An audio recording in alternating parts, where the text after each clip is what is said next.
All right. Good morning, everybody. Happy New Year, and welcome to the first Gateway API Gamma meeting of 2023. As always, community's code of conduct rules are in effect, so please treat each other respectfully. And we have an open agenda. Meeting notes are linked in the invitation for this event. Please feel free to take a look and add any topics that you'd like to discuss. And also feel free to add your name to the list of attendees so we can keep an idea of who's able to make it to these.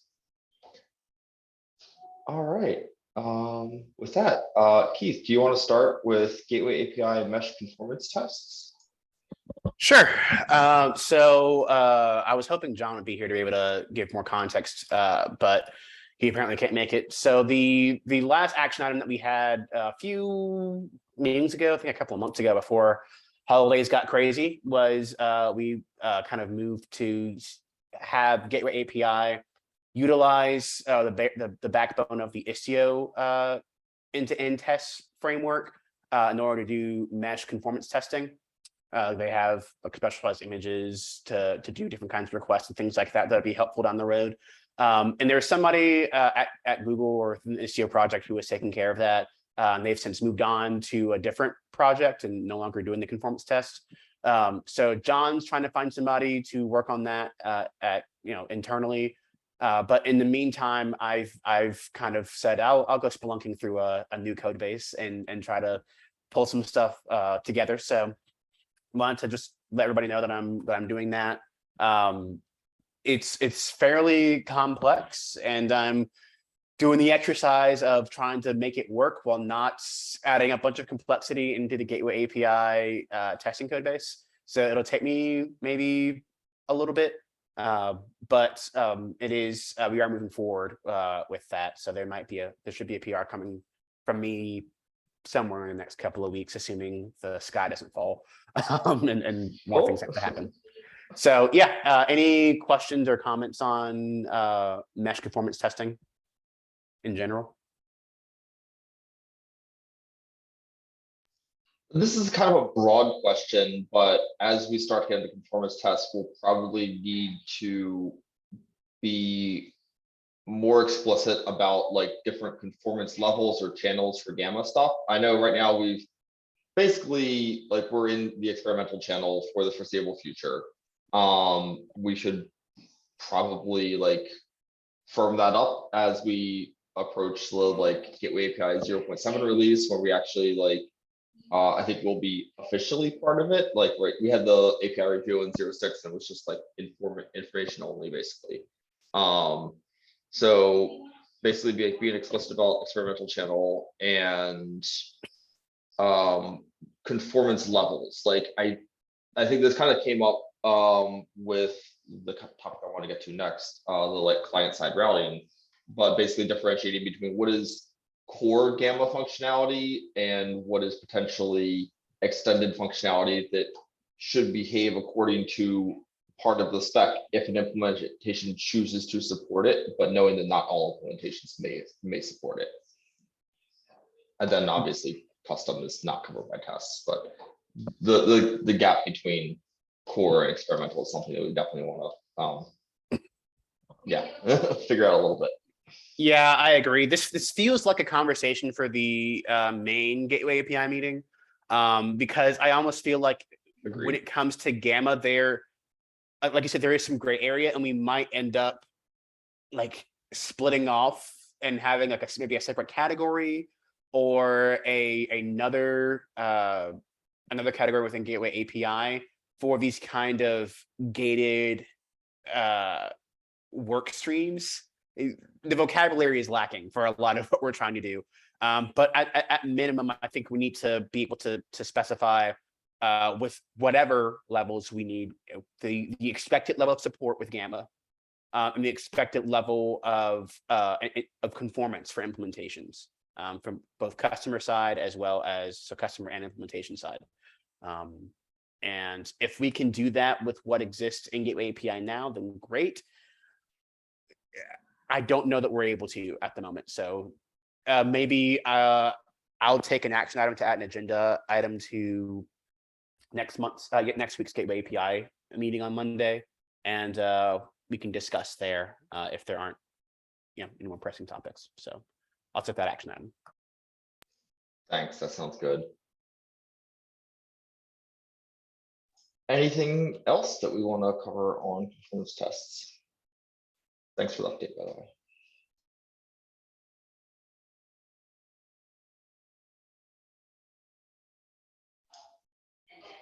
All right. Oh, I was not showing my screen.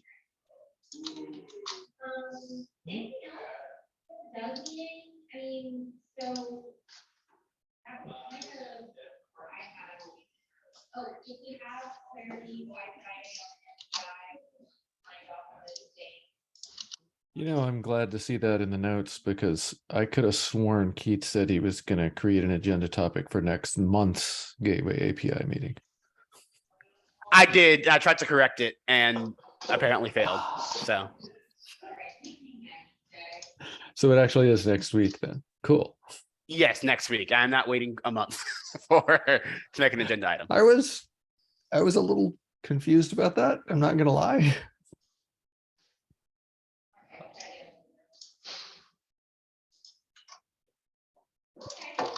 Sorry, I keep clicking the wrong window. There we go. That's what I wanted to share.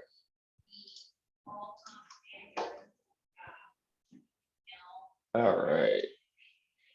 So we had a brief discussion of this in one of the last meetings that we had last year. This topic, or this pull request number 1493, is basically expanding the scope of the existing GEP to include client-side routing. So the existing GEP that I wrote focuses on like service owner / producer authored routing rules. So any incoming connection to a service by a specific identifier should be routed according to the service owner producer rules.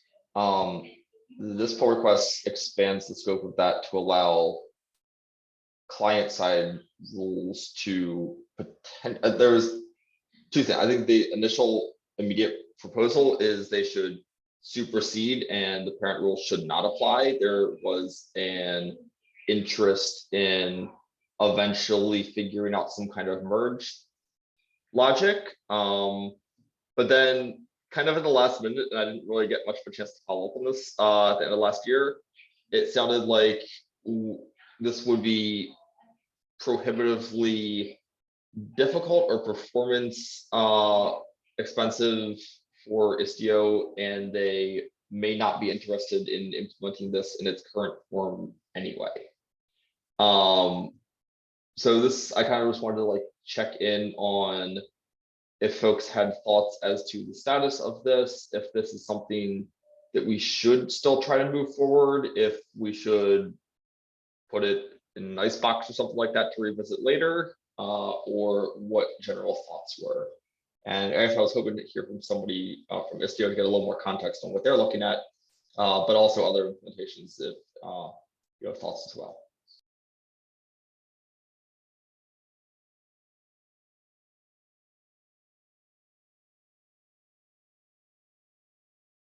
Lynn, I see you here in the meeting. I think we've had a couple of conversations about consumer waypoints that might have some bearing here. Do you have any general update on kind of Istio and how it might want to implement client-side routing? Yeah, so basically, I think John definitely knows way more on this topic than me, but basically the community is going down the path of producer-only waypoint. So what does that mean? That means we would recommend users just have waypoint proxy on the producer side, and there's likely we're not going to have any waypoint proxy on the consumer side. So that means if you need a specific routing behavior for your particular client that's different than any other client, you may not be able to do it with waypoint proxy. So you may need to put a sidecar on your client side. So that's the thinking we have at the moment. So I'm just reading through the PR and trying to understand, because sounds like the PR could have specific behavior, particularly related to the client side routing, which wouldn't be possible with producer only waypoint proxy. So Lean, Okay, do I understand correctly that to pick on, specific use cases here? So if you had a case where a producer created a service that said that it had a 5-second timeout, and then a particular client wanted to be sure that they never went over a 2-second timeout for that particular service. Am I understanding correctly that there's just no way to do that with Istio and the waypoint You can- concept, or? Right. So basically, you would, if your client needs different timeouts than what the producer specify, you would run a sidecar. It's just not the way with the sidecar-less mode. Okay. So to just make sure everyone on the same page. So Ambient supports sidecar and sidecar-less, right? The Right. sidecar-less is the one with the waypoint proxy and zTunnel. Ambient also supports sidecar and also supports like the interrupt between sidecar and sidecar-less. So you can still do it with the sidecar approach as part of the Ambient, if that makes sense. So that, that does. yeah, that does make sense. Thank you. It also raises a question of, if we merge 1493, is there anything in 1493 that requires that to work sidecarless in Istio, or is it just, or are we simply saying that there needs to be a way to do this, and that particular way is allowed to be implementation specific? I Yeah. think, sorry. Go ahead. No, go ahead. I guess my like theoretical understanding would be that if it merges, if this is part of the spec, if a user attempts to define this for a service which has not been configured with a sidecar, which is set up to use the Istio ambient routing with waypoints, because we're not at this point attempting to do any of that injection or configuration for users. We're just Right. applying a model to the existing configuration. I would expect that a consumer defined route would set an accepted false status when it attempted to attach to a service that did Right. not support it. So And I think that's okay, yeah. right? Yeah, I think it's okay. Yeah. On the Linkerd side, we don't have that particular situation, but I'm fairly confident that there are ways you can set up Linkerd where it wouldn't do the right thing. I need to think about that a little bit more. And same sort of thing, right? I would expect that as long as we get the feedback saying that the consumer route was not accepted, I would think that's okay, and we should go ahead and merge. But obviously, I am not associated with Istio, and the Istio folks might feel strongly and differently about that than I do, right?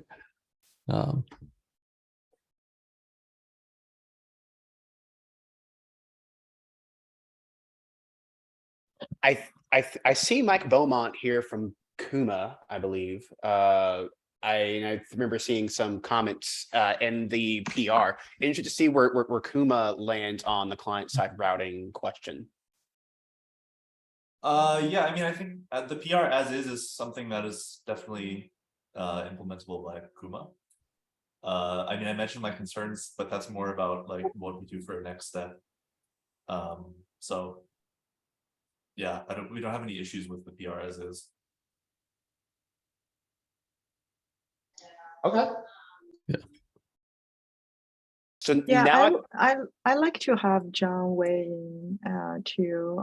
I do think this is possible to be implemented in Istio. because the sidecar approach is going to be continued supported in Istio for a very, very long time as well. Mhm.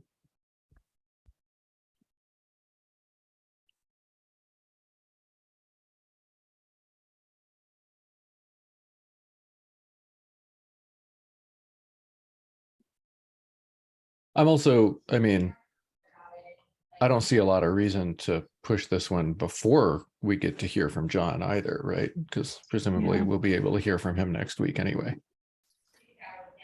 Yeah, I would hope that. Keith? Yeah, I want to ask a different question now. Are there any implementations who feel that they need this PR? Because I think there's also potentially value in coming to the question of client-side routing when we have more actionable use cases. And so Linkerd absolutely has actionable use cases for this.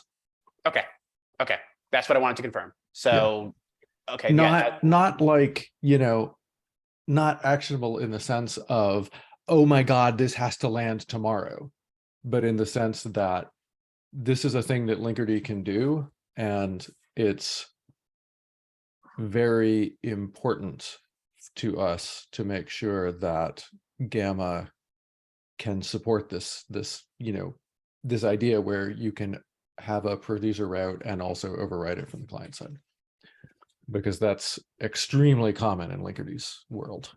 Okay, that's great. That's what I wanted to confirm, because Yes. it was John who was kind of pushing this initially, Yeah. and just wanted to make sure. So cool. Yeah, in that case, then it makes sense to me what others were saying before to kind of see where Istio stands on this, just to get some clarification, but to continue to move forward with the PR and get something in there, and we can always re-examine it later. Yeah. I have a question maybe for Flynn. Matei posted something in the thread that I opened about some sort of new resource that would allow you to specify like a consumer and producer relationship for Matei and I and one of the other Linkerd folks are supposed to be talking a little bit more about this later today. And okay. I'm kind of expecting to toss something on the agenda the next meeting or so, just to kind of bring up some of that stuff, because yeah, as we kick around some of these ideas, then there are things on the Linkerd side where so the last meeting we had was the 13th, right? So That's right. there was a lot of discussion in that meeting to the tune of several of us going, yeah, you know, we should probably go ahead and merge this one and play with it and start working with it. We've been doing some playing with it, and unsurprisingly have been coming up with places where we think that things are going to need to change as we go forward. And I think there's going to be, I'll be trying to throw something onto the agenda for the next week or two to talk about some of those things too. Okay. That's great. That's really good to hear. Unsurprisingly, many of those things deal very, very much with the distinction between producers and consumers and front ends and back ends and stuff like that. So yeah. I'll throw a note here that we've when we were initially writing the HTTP route GEP, we had several alternatives that we considered. And a couple of those sorry, the HTTP route Gamma rep or the GEP or the HTTP route gateway? Good, the Gamma GEP. Thanks for the clarification. Yeah, we had several alternatives that we play with, and a couple of those actually sought to make pretty explicit the producer-consumer relationship. So as that playing is happening and people are thinking about other ways of representing this idea, maybe take a look at some of the drawbacks or potential concerns folks had, and if we could have, if we could start there, I think that'll help conversations when we get to that point. Yeah, I posted the link to the alternatives in the chat there. It's on the GEP website. Cool. Yeah, I would absolutely love to hear like concrete implementation feedback and like how this feels to work with and what feels awkward. That would be really exciting. Yeah. It's I think it's probably also worth pointing out that Linkerd, I have to figure out the right way to phrase this one. Right, so Linkerd does not have anything but the sidecar model, and Linkerd correspondingly does have a fair amount of ability to go through and tweak things so that the consumers get to choose things, and so that you can actually do things like have multiple consumers in the same namespace that do things differently. And there's some fairly interesting stuff in there where it is interesting to try to think about that from the perspective of Istio having the sidecar mode, but also the sidecarless mode. And that I think is going to make it, I think it's going to be very important as we go forward to make sure that the Istio folks stay, I think it's going to be very important to make sure that we stay in touch with the Istio folks, because I definitely think that the way Linkerd approaches some of this is going to be sufficiently different from some of Istio's needs that we're going to need to talk pretty explicitly about some of this stuff. Yeah, definitely. Yeah. Console has like some bits that are configurable, but like I think we've already been looking at this as this is an opportunity for a better UX for a lot of the things that are possible, but maybe not intuitive today. Yeah, it's there's a bunch of stuff like that that's also interesting. Yeah. And I think like, yeah, like likewise in terms of like our unique complexities is there's like multi-cluster type use cases or crossing network boundaries and other things that may be more of a pressing concern to us than some other meshes. So in terms of like where routing is applied and where it can be applied. Yeah, I think the multi-cluster stuff is going to get interesting for Linkerd pretty quickly, but probably not instantly. Yeah. Obviously, in terms of those unique complexities, y'all should just do it Linkerd's way, so that then we all have the same complexities, then we don't have to worry about it, right? Yeah, right. No, but in all like practicality though, I think that we would have similar issues with how the ambient like Z-tunnel thing is happening across cluster boundaries, because we don't want to like populate the list of endpoints available between clusters, things like that. So Whereas that's kind of like a hint of where some of our complexity for this kind of routing may come in. Yeah, and that's pretty much that bit with populating endpoints is pretty much exactly what Linkerd does, so that it's what we do today. Yeah, and it also avoid the future. It makes a fair amount of things much easier to reason about. But it does have its downsides.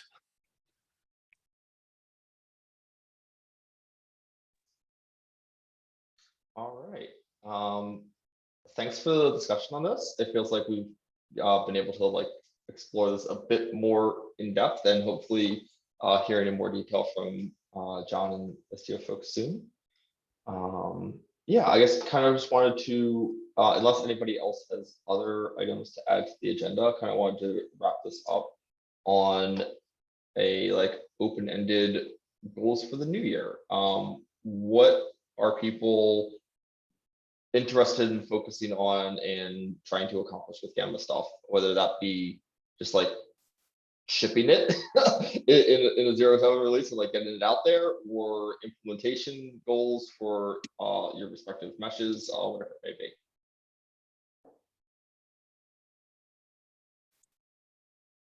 Well, I think it's pretty safe to say that Linkerd would like to be able to be actually using this stuff in 2023.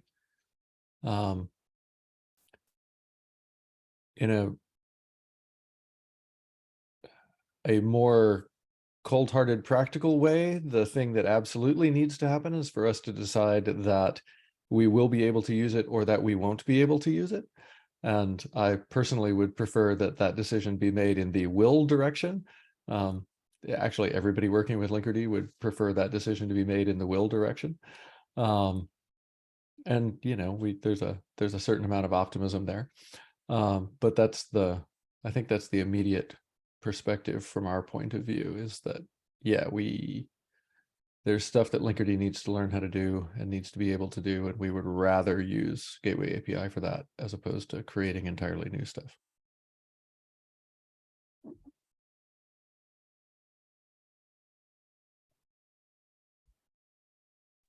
I, for one, would love to see policy become a thing that we have some solid direction on in the new year. You know, Gateway API has the whole policy attachments paradigm. It was towards the end of the year. There's a gap to firm up the whole meta resource interaction and define that. But I think that once you get past base networking, the secret, the rub of service mesh of networking is to be able to execute policy for arbitrary workloads, and for it to be intuitive across personas within an organization. That's the beautiful thing about the way Gateway API is currently designed, and I love to try to use Gamma to actually start getting some examples out there, start playing with it, seeing how it's going to work, make any adjustments that need to be made, and start getting in the hands of users, because implementations are looking for ways to express their funky specific things, and you know, my implementation included. And it would be great for us to at least, I'm not saying to have it all done by the end of the year, because we do have other things, but it'd be nice to at least have direction there and to make it comfortable enough for people to be able to play with it.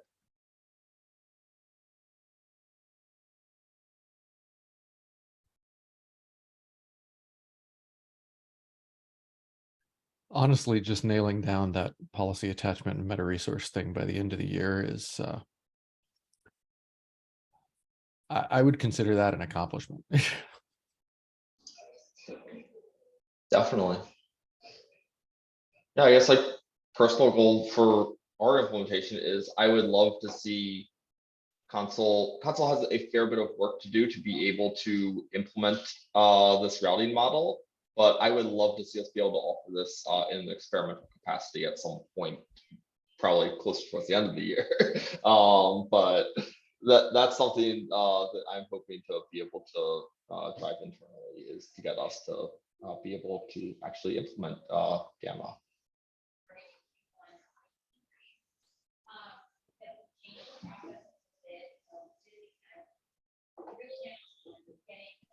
I have heard 0 people so far say multi-cluster. There's a reason for that. I was gonna say, I feel like there's a reason behind that. I mean, it's a thing that I want. It's a thing that I don't think we'll get to this year. in Linkerd's case, how do I phrase this one correctly? If you look at the way Linkerd does multi-cluster, where the other clusters are other Linkerd clusters, then I have a certain amount of optimism that if we get Gamma routing and policy working, then it will just work with Linkerd multi-cluster. I'm not 100% optimistic on that. I just am partly optimistic about that because of the way Linkerd does multi-cluster under the hood. In terms of multi-cluster, where we're talking about interop across vendor multi-clusters, yeah, I'm with Mike on that one. I think that would be cool. I don't really think that's realistic for this year. But hey, you know, if we finish everything else and I get proven wrong on that, that would be a lovely thing, wouldn't it? I definitely would not promise like multi-vendor interop, but like the way that console is going towards multi-cluster relationships is having more like independent peers rather than like full knowledge of propagated endpoints across them. So I think my hope is different from yours in terms of like multi-cluster of like, I don't think it'll just work, but I think that if we design something that could work for console to console multi-cluster Mhm. with Gamma, I think that may be a step on the path towards generally applicable. I think that's maybe like a Yeah. step 2 after like Linkerd's model, it might just work with full knowledge. But yeah, like adding that boundary and that kind of like lack of knowledge, I think it is a like step 1 of that abstraction, even with it's just a single vendor to start. I feel like the most interesting thing about multi-cluster, just to digress for a second, is the trust relationships between the cluster. Managing that cross vendor is going to be deeply fascinating. Yes. Managing it within a single vendor is considerably less deeply fascinating.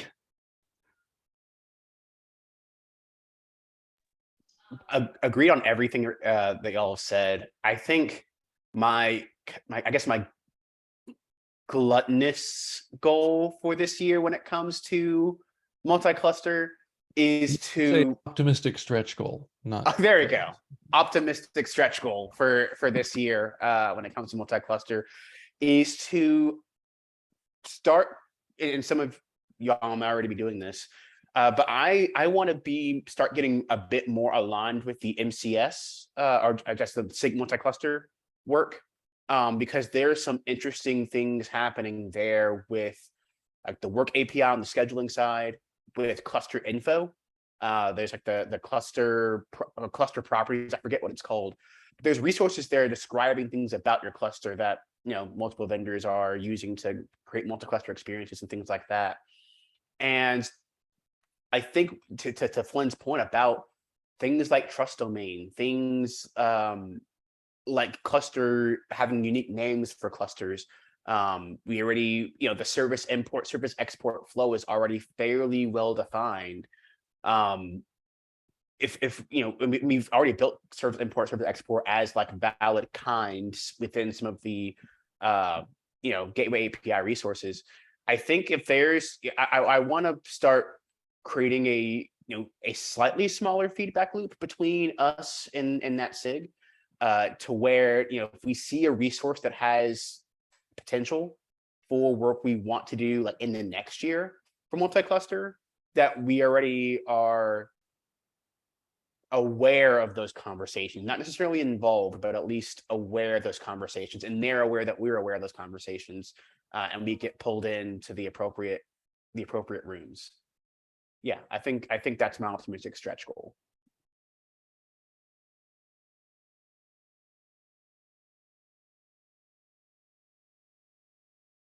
I want to say for Kuma, I think we're in a similar position to Linkerd at the moment where we're like ready to actually, we already are implementing our own versions of these things in a gateway API way, and it would be really great to hopefully get some like experience implementing it and give feedback back to the Gamma group about it.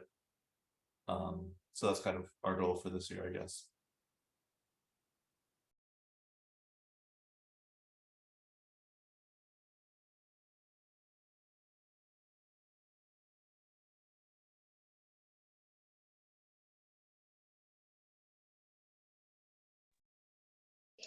I'm sorry, Mike Beaumont, you're talking about Kuma there, right? Yep. Cool.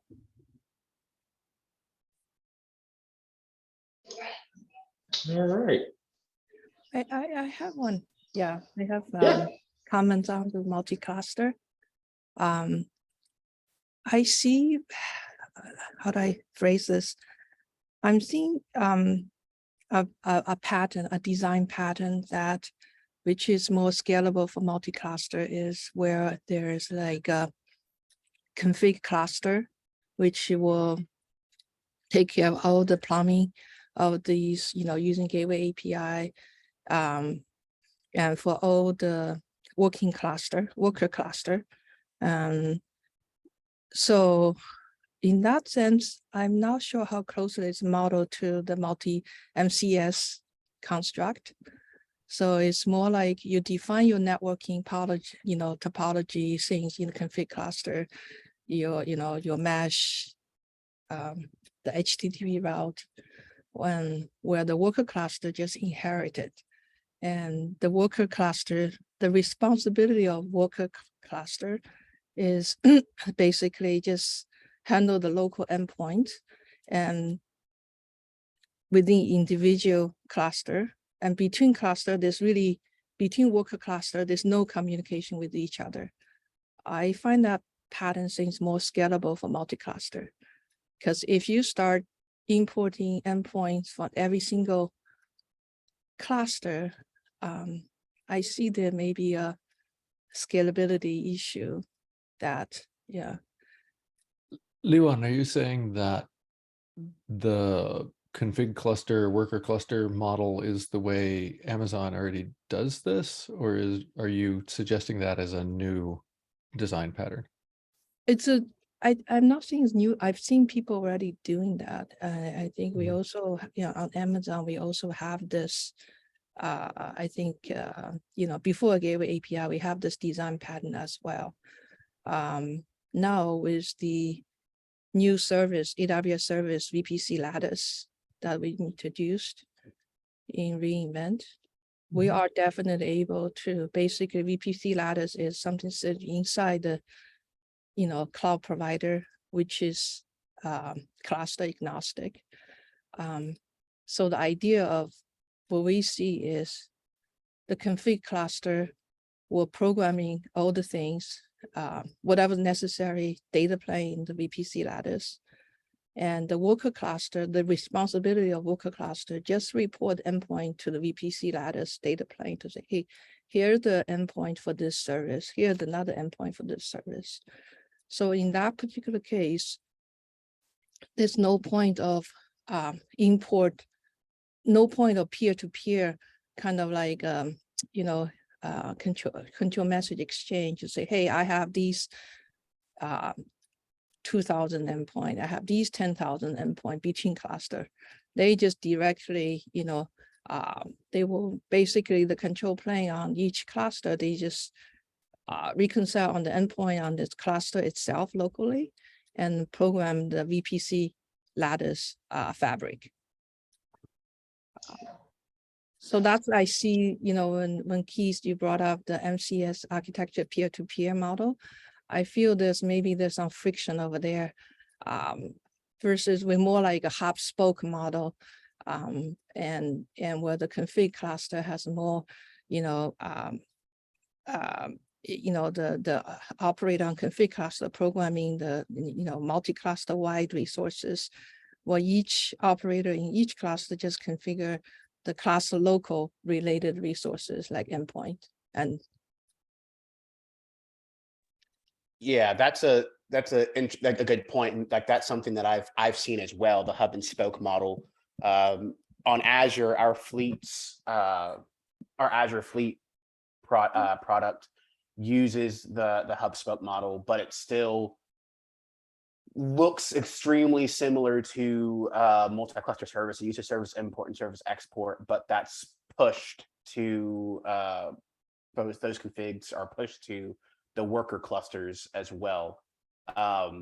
So it is going to be interesting. I think I agree to see if that.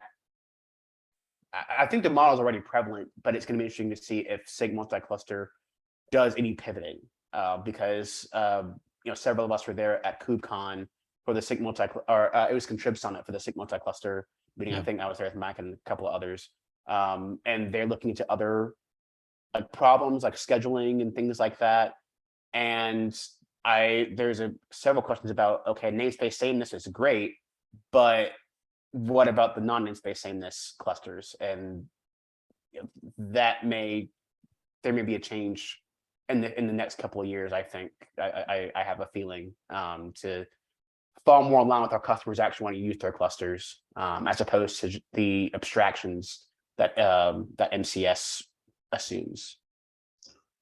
And yeah, from Consul's perspective, I think that Consul currently has a model that has a like primary data center. That I think one of the unfortunate things is that it mixes control plane and data plane responsibilities. So I think like we do like the kind of more independent peer-to-peer model for data plane concerns. But I think there was some sort of role for a like hub and spoke type pattern for a like, whether it may not be specifically a like mesh control plane, but like a management plane of some sort to be able to configure things across clusters, whether that be like establishing which clusters are members of a MCS cluster set, which would imply like namespace sameness across them, and being able to kind of coordinate cross like extra cluster concerns like that.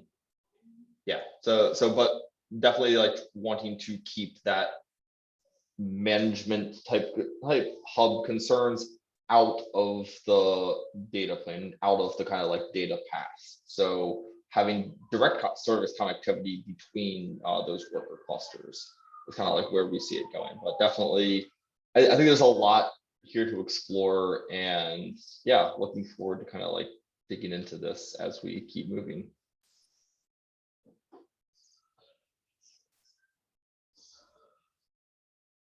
By the way, I was just checking multi-cluster service, the API status. I think it's still alpha at the moment. And the last year, like the commits pretty much just come from one person, I think.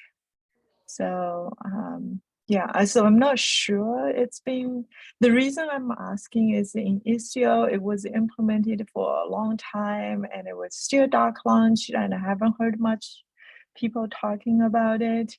And then to your point, Leewen, I think regardless what design pattern you are using, right? If you're using like the config cluster and then not expose all the endpoints, I think that's an independent from the multi-cluster API or whatever API that people are going to use to configure how their services are going to be exposed across different clusters. So you could use either design patterns regardless whichever design pattern for the same API. Yeah, that I agree on that. Yeah, I think the TLDR is, I mean, from my point of view, is trying to find a way, how do we leverage the AWS VPC Lattice fabric to, you know, that's my view. Yeah. Yeah, you're absolutely correct. Yeah. So for your VPC Lattice, Wow. should we think about it as an API gateway in your cloud? It's not really, it's more like underlying VPC fabric. So any VPC can talk to any VPC, any account can talk to any account. So so it's a generic fabric, allow application to talk to each other. And what I like to do it to expose this, how to provision this VPC Lattice is through Gateway API. Today, I mean, potentially SDO as well. It's just a data plane fabric. So today, how we use it is we just use Gateway to basically group a bunch of HTTP routes together. A gateway is anything below the gateway can talk to each other. And a VPC can associate to one gateway. And today, and so anything in this VPC can talk to anything under, you know, think about VPC gateway, HTTP route endpoint like a tree. The gateway can attach to a VPC. And so anything within this VPC can reach anything below the gateway. That's today's model. And if, you know, can you imagine if we want to provision using SDO as a control plane, provision the VPC Lattice, that would be ideal, but I mean, just the thinking, you know, we haven't done anything on that part. It's basically a new data plane service in AWS VPC. It sounds to me, and please correct me if I'm wrong, it sounds kind of similar to how something like Submariner might be used to kind of like abstract away different networks between clusters, which is a way that Istio has been used with MCS API with Submariner to kind of like give that flat network space and reachability across them. So that's what we've been looking at for console, is basically like environments where that is not possible or desirable for different reasons. So that, yeah, I think they're both cases that should be considered when we start thinking about multi-cluster stuff. Linkerd has some of the same situation there, where the assumption is that you can meaningfully talk about exporting and importing services, but you may or may not meaningfully have a single fabric between your clusters. Yeah.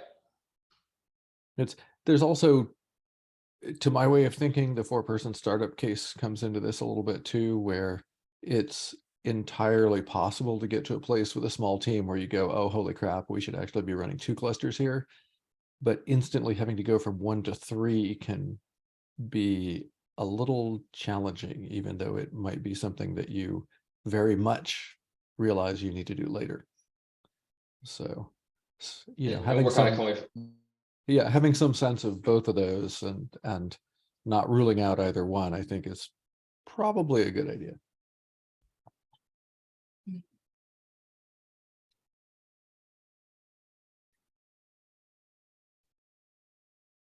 All right. Oh, one last comment on the like MCS being in kind of like a frozen state in alpha. So my understanding is this basically like the intended scope is like done currently. And it's really basically pending adoption is what is needed to get it to beta. So not any substantial change to the code base or any like additional work needed. The intent, I think the hope is to get it graduated to beta with minimal changes currently. And from talking to folks in Sig Multicluster, they're currently looking for like the kind of like next wave of projects after MCS. So one of the things that I have discussed with them briefly is kind of like this not sameness. So obviously that's much more complex when you kind of remove the assumption of a thing by this name and this namespace in one cluster is the same logical thing in another cluster. But that seems like something that they're open to exploring at some point. And yeah, maybe a worthwhile topic for us to engage with them on.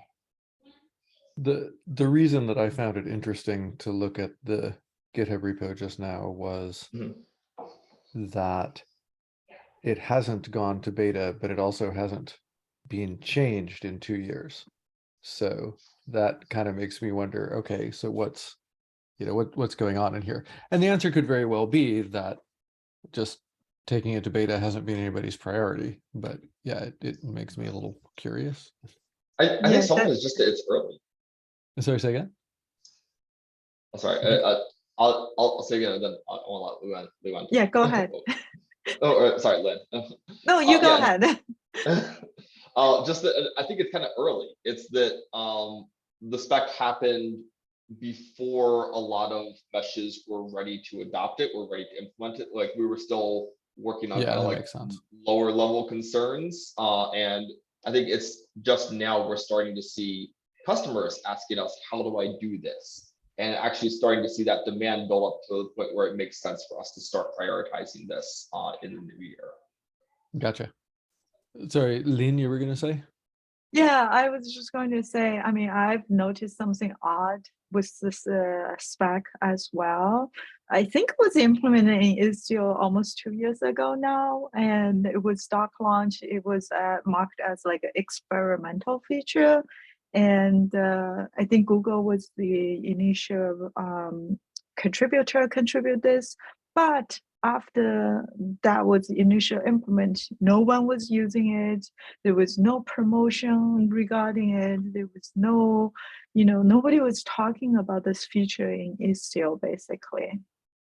So it could be even removed in Istio, because in Istio, we don't like to keep experimental feature for a long time without people willing to be able to like stand up, promote it to the next phase. And I know the people who implement this feature in Istio actually left Google. So I'm just not sure if it's even going to be, in Istio for a long time.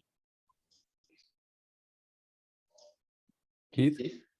Yeah, I'll say for I think one of the things that makes the multi-cluster service API a little bit different is that, kind of to Mike's point, we weren't, as a mesh community, we weren't ready to like consume service import, service export, and reason about it. But also there's a sense in that nobody wanted to be an MCS controller. And nobody wanted to be the thing to go and actually write the service imports, service exports. People were waiting for vendors and cloud providers to build services that did that. And so I think part of the delay in moving it to beta, moving the MCS API to beta, is that there's kind of a need to wait for the large cloud providers to make services that implemented this API that built the MCS controller.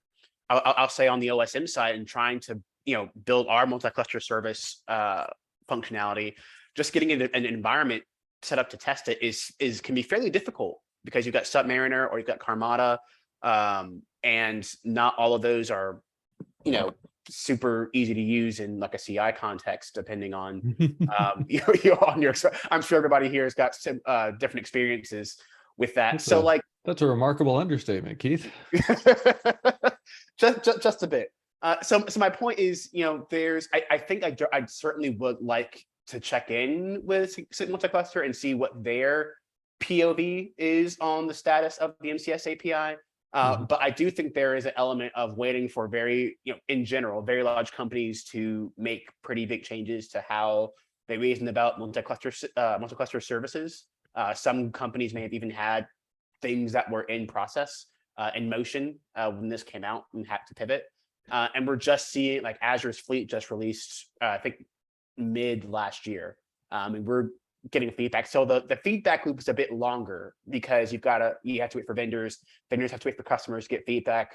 Vendor takes feedback to MCS, and then there's the whole mesh component in there as well. So I think the fact that you have to wait for the MCS controllers added some like slowness into everything, for what it's worth. Yeah, and definitely, like, from Constant's perspective, we're looking into the possibility of implementing a like multi-cloud capable MCS controller at some point. But this is, again, it's kind of thing of like, it is a substantial undertaking, and understanding of like, this is something that's mostly been done by managed service providers. So I think while it isn't in Istio directly, it's GKE provides like an MCS controller. I think AWS launched one over sometime in the past year. And yeah, hearing about the Azure Fleet Manager, which I haven't heard much about yet, but is that also an MCS controller? Yes, it just released, I think, at KubeCon, so it's in preview. Cool. Yeah, so this is definitely like, it's a space that we're starting to explore too, and yeah, maybe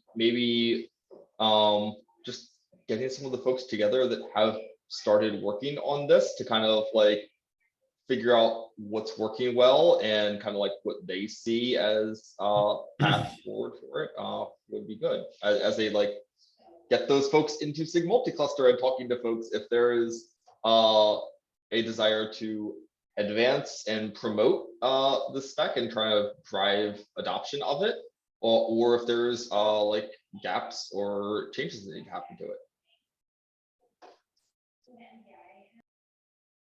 Yeah, so today in our we call Lattice controller, today we do borrow, we do use the MCS export object instead of defining a new CRD, and we leverage the MCS export. But the April here is, all it does is just tell the VPC Lattice fabric to say, hey, here's a Kubernetes service which you can attach as a backend ref of a HTTP route, which is some other cluster. So let's say you imagine you're in cluster 1, you define HTTP route, and you can reference a Kubernetes service in a different cluster. The way it references is just the other cluster exported, And the first cluster, you don't have to import because we don't care about endpoint. The first cluster just say, hey, for go / pass1, go to this service one, but service one is some service in some different cluster, which exported to VPC Lattice Fabric. So that's how we use it today. So it's a little diverged from the MCS, but we do borrow the MCS CRD export Okay, for that purpose. interesting. Yeah, as far as like scalability concerns, like Consul uses a bespoke thing that is similar for our cluster pairing model. But like what we're doing is trying to have a bit more granular control. So being able to export a service only to a specific cluster rather than to all clusters in the fabric, as it sounds like kind of the VPC Lattice. It seems to prefer more like universal connectivity versus like specific cluster to cluster connections. Right. So basically, TLDR is the cluster will export endpoints to VPC Lattice Fabric. So you think about VPC Lattice Fabric, it's everywhere within the AWS cloud. So Got if it. you go cluster, you define your endpoint, your services, you just report. So VPC Lattice is aware of all these Kubernetes service in the cloud, within a cloud cross account. And then they can hook to each other, find out, okay, if I want to go down this path, I go down to this Kubernetes service, which can be in this cluster or different cluster, doesn't matter. Yeah. Cool. All right. Well, we're out of time, everyone. Thanks for the great discussion today. Yeah, and hopefully we'll follow up about some of the client-side stuff. And even though folks seem a little pessimistic about multi-cluster, there seems to be a lot of thoughts about it. So certainly looking forward to more productive discussion on that continuing. So yeah, thanks again, everybody, and take care. Have a good rest of the day. Thanks much. Happy New Year. Happy New Year, everyone.